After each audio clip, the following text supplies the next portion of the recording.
démosle un significado a todo lo que se nos está diciendo acá. Lo primero que se nos dice es que un polinomio en X es una expresión que contiene la suma de un número finito de términos. ¿Cómo entienden eso ustedes? ¿Qué es un número finito?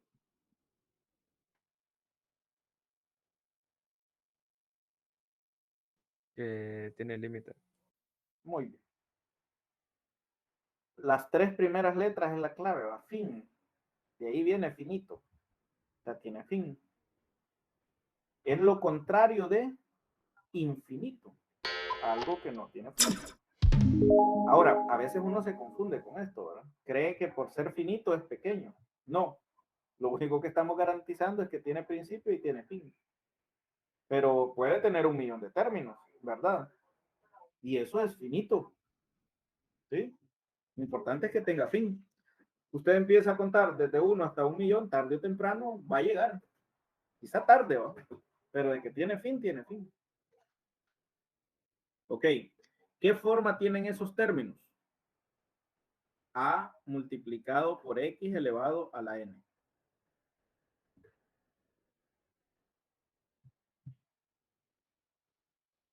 ¿Ok? A por X elevado a la N. ¿Qué le exigimos a la A? Casi nada, porque puede ser un número real, dice. Y se acuerdan que los reales, dentro de los reales están los racionales y los irracionales. Los irracionales son las raíces, la letra E, pi, todo eso. Y dentro de los racionales están las fracciones, los enteros, positivos y negativos. Está casi todos, ¿verdad? Los números. La A, o sea, el coeficiente, el número que ven grande no es problema. Pero, ¿qué le exigimos a la N? El exponente, ¿cómo tiene que ser? Un número entero no negativo. Entonces, por aquí les tengo una serie de ejemplos. ¿Ok? Este primero, ¿es polinomio? Sí.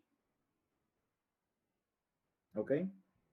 No me importa aquí el 1/7, porque 1/7 funciona como coeficiente. Es la A, pues, esta que se menciona aquí. Y este tiene libertad para hacer lo que sea. Ahora, alguien dirá, pero la X no tiene exponente y aquí dice que tiene que tener exponente. ¿Qué le responderíamos? Usted y yo tenemos un acuerdo no escrito que si la X no tiene exponente, ¿qué tiene ahí realmente? Tiene como exponente 1. Muy bien. Aunque no lo veamos, ¿verdad? Pero por fe, nosotros creemos que está ahí. ¿Sí? Tenemos un 1. Y el 1 puede ser exponente para la variable según la definición. Perfectamente.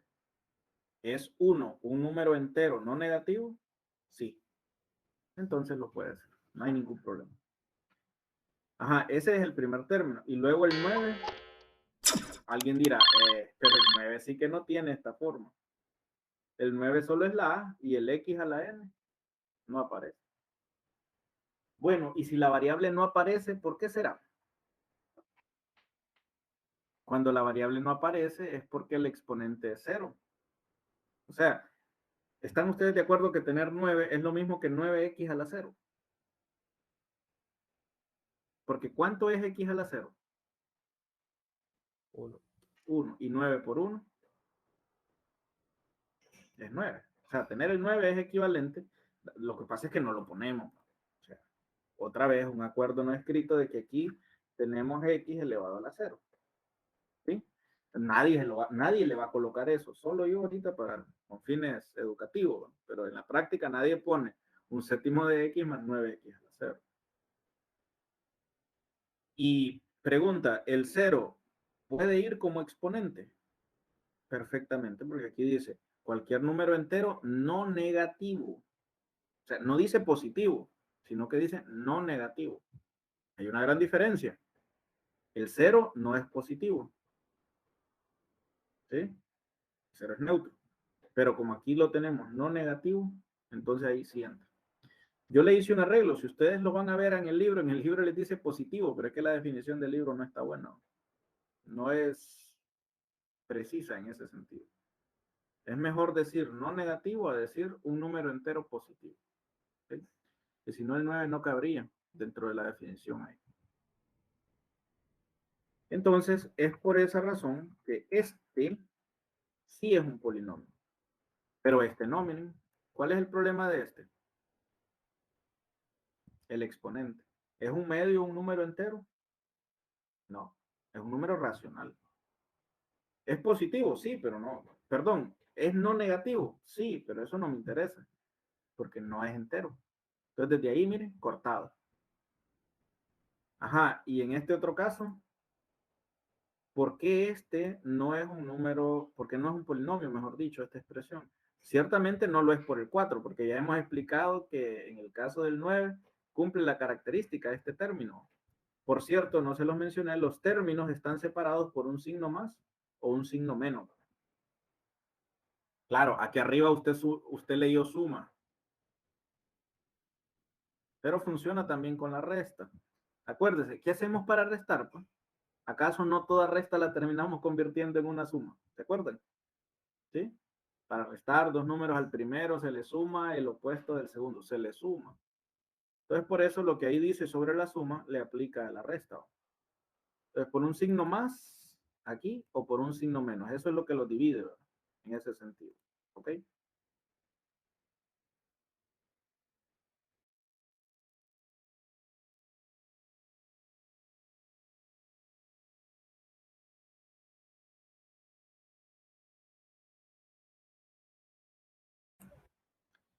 Ok, entonces si el problema no es el 4, el problema debe estar aquí. ¿Y cuál es el problema con ese 1 sobre x a la 2? No necesariamente es la forma de que no diga x a la n, sino 1 sobre x a la 2. El problema está en que, según lo que usted y yo aprendimos en la última sección, cuando teníamos los exponentes negativos, díganme si es cierto o no. 1 sobre x a la 2, ¿verdad que es lo mismo que x a la menos 2? ¿Cierto o falso? Recuerde esa regla. Revise ahí su cuaderno, sus notas. 1 sobre x a la 2 es x elevado a la menos 2. Es lo mismo. O sea que prácticamente es como que si usted aquí tuviera 4 más x elevado a la menos 2. Y ahí sí tenemos un problema. ¿Por qué?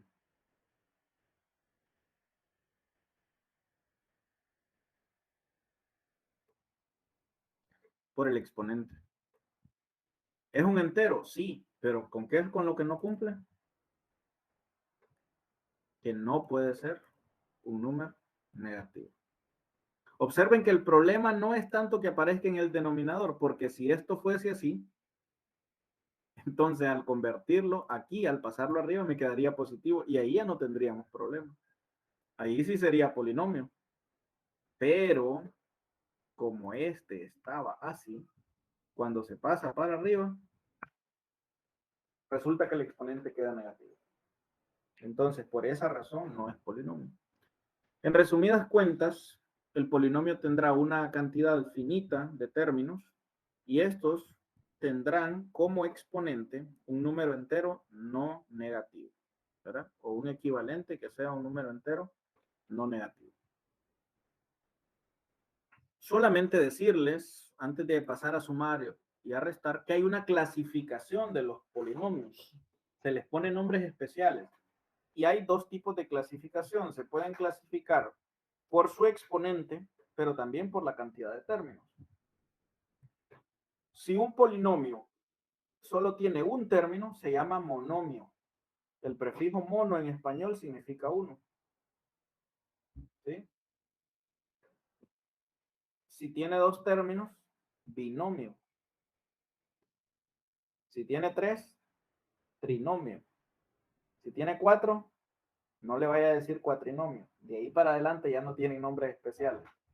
Simplemente se les dice polinomios. Los que son especiales son los primeros tres. Monomio, binomio y trinomio.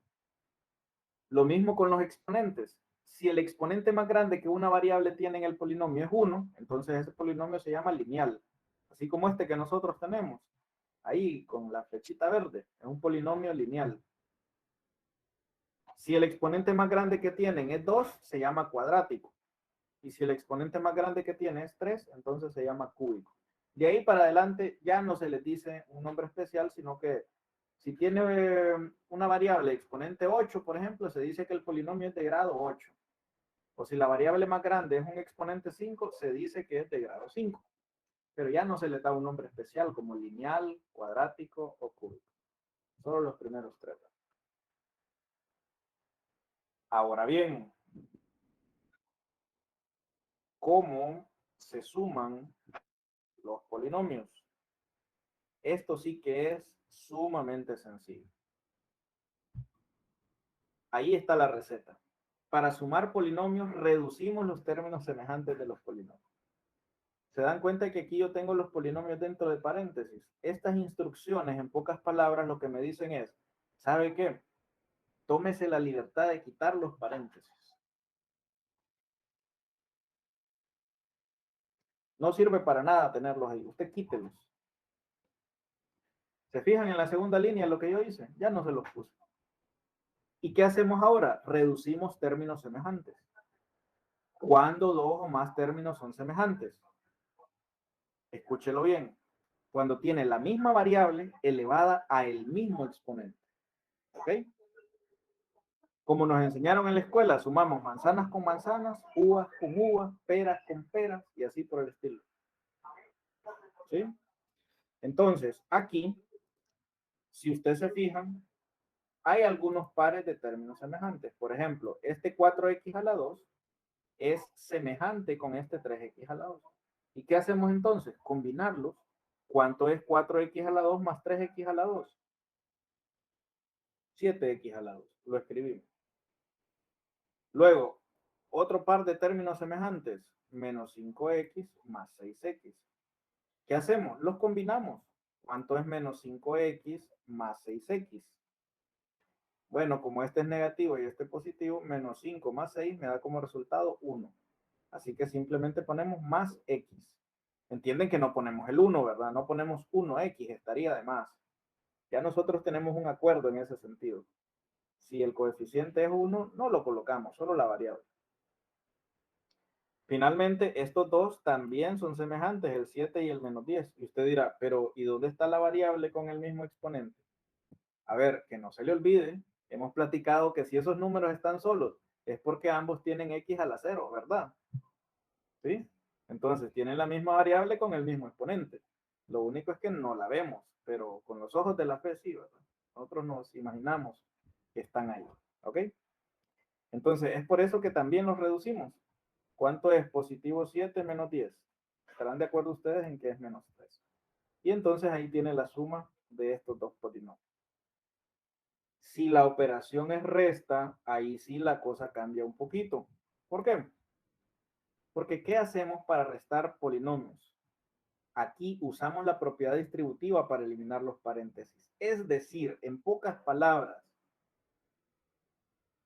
esto tendrá el efecto de cambiar el signo de cada término dentro de los paréntesis del polinomio que se resta. O en pocas palabras, le va a cambiar el signo a este. Este es el polinomio que se resta, ¿verdad? Lo que formalmente le conocemos como el sustraendo en la resta. ¿Se acuerdan? Las partes de una resta son minuendo y sustraendo. Minuendo es la primera cantidad y sustraendo es la cantidad que va a ser restada de la primera. Entonces, a ver si checan esto aquí. En el primer caso, quité los paréntesis, no pasa nada con el primer polinomio. Pero con el segundo, al quitar los paréntesis, como es resta, miren, cada término va cambiando de signo. Por ejemplo, este 3x a la 2 era positivo, observenlo, que nadie me diga que era negativo por este menos, porque aquí hay un paréntesis que separa ese menos del número 3, ¿verdad? ¿Sí? Allá el 3 era positivo, aquí el 3 aparece negativo. Este 6 era negativo, luego es menos 6x. Este 10 era negativo, ahora es más 10. ¿Qué efecto tuvo quitar los paréntesis entonces? En el segundo polinomio se cambia el signo de cada uno de los términos que están dentro de él. Y luego, nada, simplifique, los términos semejantes. O redúzcalos, pues es lo mismo, como dice aquí. Reducirlos no es hacerlos más chiquititos, ¿verdad? Sino que los términos que son semejantes los combinamos. Por ejemplo, 4x a la 2 menos 3x a la 2, 4 menos 3 es 1. Entonces ya entienden ustedes por qué solamente queda x a la 2. Luego, menos 5x menos 6x, como son del mismo signo, se suman y se les copia el signo, negativo 11x. Y finalmente, 7 más 10, nosotros sabemos que son 17. Entonces, ¿se dieron cuenta que es un poquito diferente la resta? En la suma quito los paréntesis y no hay problema. En la resta los puedo quitar, pero tengo que asegurarme de cambiarle los signos a cada término del que aparece en el segundo. Y ahora sí, puedo reducir términos semejantes.